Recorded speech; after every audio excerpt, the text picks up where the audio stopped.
আমরা আগের দিনকে ইলেকট্রিক ফিল্ড বের করেছিলাম ডিউ টু এ ডাইপোল। একটা ডাইপোলের জন্য ইলেকট্রিক ফিল্ড ক্যালকুলেশন করেছিলাম তার পক্ষস্থিত অবস্থানে বা এক্সিয়াল পজিশনে। আজকে আমরা ইলেকট্রিক ফিল্ড বের করব ওই ডাইপোলটার পারপেন্ডিকুলার বাইসেক্টর পজিশনে, অর্থাৎ একটা ডাইপোলের লম্ব সমদ্বিখণ্ডকের উপর কোনো বিন্দুতে আমরা ইলেকট্রিক ফিল্ড ক্যালকুলেট করব। তো ফার্স্ট স্টেপ হচ্ছে একটা ডাইপোল কনসিডার করি আমরা। ডাইপোল মানে তো আমরা আগেই বলেছি দুটো চার্জ, একটা মাইনাস কিউ আর একটা প্লাস কিউ, তাদের মধ্যে লিনিয়ার সেপারেশন 2L। এই ডাইপোল তার ঠিক মিডল পয়েন্ট হচ্ছে ও, সে মিডল পয়েন্ট থেকে আমরা আর ডিস্টেন্সে চলে যাচ্ছি। এই আর ডিস্টেন্সে চলে গেলাম পি পয়েন্টে চলে গেলাম। এই পি পয়েন্টে আমরা এখন ইলেকট্রিক ফিল্ড ক্যালকুলেট করব ডিউ টু দিস ডাইপোল। তা ইলেকট্রিক ফিল্ডের ডেফিনিশন থেকে আমরা জানি যে পয়েন্টে ইলেকট্রিক ফিল্ড ক্যালকুলেট করতে হবে অর্থাৎ পি পয়েন্টে, সেখানে রাখতে হবে একটা ইউনিট হচ্ছে পজিটিভ চার্জকে। আমরা এসআই সিস্টেমে, যেহেতু এসআই সিস্টেমে আমরা ইলেকট্রিক ফিল্ড ক্যালকুলেট করছি, তাই এখানে ইউনিট পজিটিভ চার্জ বলতে আমরা বুঝি 1 কুলম্ব পজিটিভ চার্জ। তাহলে পি পয়েন্টে আমরা একটা 1 কুলম্ব পজিটিভ চার্জকে আমরা রাখলাম। ক্লিয়ার? এবার দেখব এই যে দুটো charge minus Q and plus Q, এরা এই 1 কুলম্ব চার্জের উপরে কতটা ফোর্স অ্যাপ্লাই করছে। কতটা force means the net force, কতটা লব্ধ বল প্রয়োগ করছে, সেই নেট ফোর্সটাই হবে পি পয়েন্ট ইলেকট্রিক ফিল্ড। এখন দিস নেগেটিভ চার্জ এই পজিটিভ চার্জকে এই লাইন বরাবর একে একটা আকর্ষণ করবে অর্থাৎ তার উপর একটা ফোর্স অফ অ্যাট্রাকশন অ্যাপ্লাই করবে। আর এই পজিটিভ চার্জ প্লাস কিউ এ করবে কি, এই লাইন অফ জয়েনিং বরাবর তাকে ঠিক সেম রিপালসিভ ফোর্স অ্যাপ্লাই করবে। Same repulsive force. কেন সেম বলছি না, কারণ যেহেতু দুটো চার্জের অ্যামাউন্ট সেম, আবার এপি আর বিপি এই ডিস্টেন্সটাও same. Therefore according to Coulomb's law, এই পি পয়েন্টে অবস্থিত যে 1 কুলম্ব পজিটিভ চার্জ, তার উপরে এই মাইনাস কিউ চার্জ এবং পজিটিভ চার্জ প্লাস কিউ, এরা সেম ফোর্স অ্যাপ্লাই করবে, কিন্তু তাদের ডাইরেকশনটা হবে ডিফারেন্ট। তা আমি ধরে নিলাম এই যে পজিটিভ চার্জ পি পয়েন্টে 1 কুলম্বের উপরে ফোর্স অ্যাপ্লাই করছে E1, তাহলে এই যে নেগেটিভ চার্জ মাইনাস কিউ, সেও 1 কুলম্বের উপরে এদিকে ফোর্স অ্যাপ্লাই করছে E1। ক্লিয়ার? এবার আমাদেরকে জাস্ট বের করতে হবে এই দুটো E1 ফোর্সের বা ইলেকট্রিক ফিল্ডের রেজাল্ট্যান্ট বের করতে হবে। তো এই রেজাল্ট্যান্ট বের করাটা বিভিন্ন টেকনিকে করা যায়। আমি একভাবে করছি, অনেক বইতে এভাবেও সলভ করা আছে। সেটা হচ্ছে কিছুই নয়, এই এবি লাইনটার প্যারালাল করে একটা লাইন ড্র করো। এই লাইন ড্র করলাম। যদি এই P A B this angle theta যদি হয়, তাহলে এই অ্যাঙ্গেলটাও থিটা। ক্লিয়ার?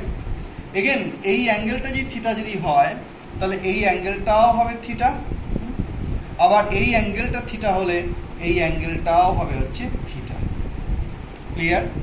তাহলে ফার্স্ট এই নিচের E1 ফোর্সটাকে দেখি। এই E1 ফোর্সের এদিকে কম্পোনেন্ট হবে E1 cos থিটা, আর এই E1 এর ডাউনওয়ার্ড ডাইরেকশনে কম্পোনেন্ট হবে E1 sin থিটা। বোঝা গেল? ঠিক একইভাবে উপরের যে E1, তার এই দিকে কম্পোনেন্ট হবে কত, E1 cos theta, that is এটাকে আমরা বলতে পারি 2E1 cos থিটা। আবার এই E1 এর এই দিকে কম্পোনেন্ট হবে E1 sin theta, E1 sin theta. খুব ভালো করে দেখো, E1 sin থিটা আর এই E1 sin থিটা একে অপরকে ক্যান্সেল করে দিচ্ছে।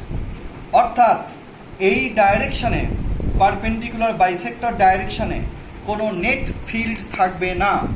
কিন্তু দেখো এবির সমান্তরাল, দ্যাট ইজ প্যারালাল ডাইরেকশনে একটা কিন্তু এ থেকে বি নয়, বি থেকে এর ডাইরেকশনে একটা কিন্তু নেট ইলেকট্রিক ফিল্ড থাকবে। আমরা যদি সেই নেট ইলেকট্রিক ফিল্ডটাকে আমরা যদি বলি ক্যাপিটাল ই, তাহলে ই ইকুয়াল টু কত হবে? দিস ইকুয়াল টু হবে 2E1 cos theta, 2E1 cos theta, where E1 equal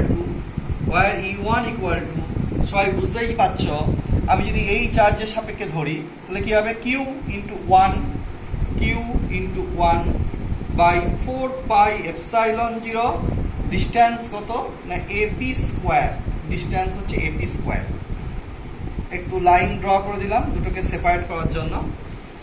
again cos theta equal to আমরা এই ট্রায়াঙ্গেল থেকে বলতে পারি cos theta equal to ভূমি বাই অতিভুজ, ভূমির দৈর্ঘ্য কত? OA বা AO by AP।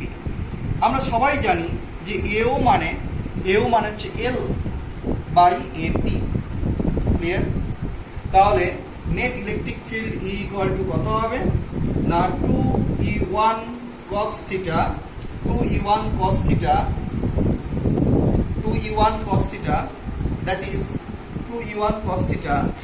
that is equal to 2E1 means Q by 4 pi epsilon 0 into AP square, R cos theta equal to L by AP। খেয়াল করো ওপরে এসে গিয়েছে 2QL, দেখো এই যে কিউ তাদের মধ্যে সেপারেশন 2L, তাহলে এই দুটো যে চার্জ এরা তো ডাইপোল কনস্টিটিউট করেছে। এই ডাইপোল মোমেন্ট কত? ও ডাইপোল মোমেন্ট আমরা জানি যে P ইকুয়াল টু কত হয়? 2QL, that is Q into 2L, that is 2QL। এই 2QL এর জায়গায় আমরা সাবস্টিটিউট করতে পারি P by 4 pi epsilon 0 APQ, 4 pi epsilon 0 APQ। Clear? এরপর আমরা AP এর ভ্যালুটা বের করব just from triangle APO, just হচ্ছে ফ্রম ট্রায়াঙ্গেল APO। এই ট্রায়াঙ্গেল থেকে আমরা বলতে পারি AP ইকুয়াল টু, AP হচ্ছে হাইপোটেনিয়াস মানে অতিভুজ, আর AO হচ্ছে দৈর্ঘ্য L বেস L, আর OP সমান হচ্ছে small R, OP equal to small R প্রথমে আমরা ধরে নিয়েছিলাম। তাহলে AP স্কোয়ার ইকুয়াল টু কত হবে না AP স্কোয়ার ইকুয়াল টু হবে R square plus L square, और AP ইকুয়াল টু কত হবে না AP equal two R square plus L square to the power half, और AP কিউব ইকুয়াল টু হবে R square plus L square to the power 3/2 equal by 3 by whole to the power 3/2. That is we get net electric field, that is we get net electric field E equal to আমার ছিল P by 4 pi epsilon 0 APQ, and APQ equal to this, এটা substitute করলে হবে R square plus L square to the power 3/2। Clear? আমাদের calculation complete. এবারে electric field ও vector, small p dipole সেও vector. তাহলে আমরা এই দুটো ভেক্টরের মধ্যে রিলেশনটা বের করব কি করে না, আমরা ফার্স্ট দেখি পি ভেক্টরের ডাইরেকশনটা কি। পি ভেক্টরের ডাইরেকশন হচ্ছে A to B, that is negative charge to positive charge, এই যে পি ভেক্টরের ডাইরেকশন। আর ইলেকট্রিক ফিল্ডের ডাইরেকশন কোন দিকে হলো? ঠিক দেখো পি ভেক্টরের যেদিকে তার ঠিক অপোজিট ডাইরেকশনে। দেয়ারফোর আমরা এবার বলতে পারি তাহলে E vector equal to minus of P vector, minus চিহ্ন দিলাম একটা, minus of P vector by 4 pi epsilon 0 into R square plus L square whole to the power 3/2, clear?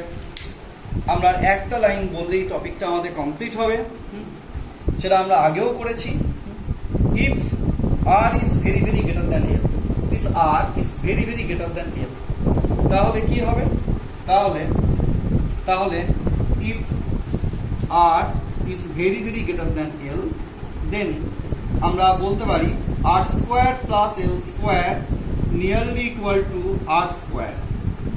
Therefore, we get E vector equal to minus P vector by 4 pi epsilon 0। এই L স্কোয়ারটা neglect করলে এখানে R square to the power 3/2, that is R cube. Clear?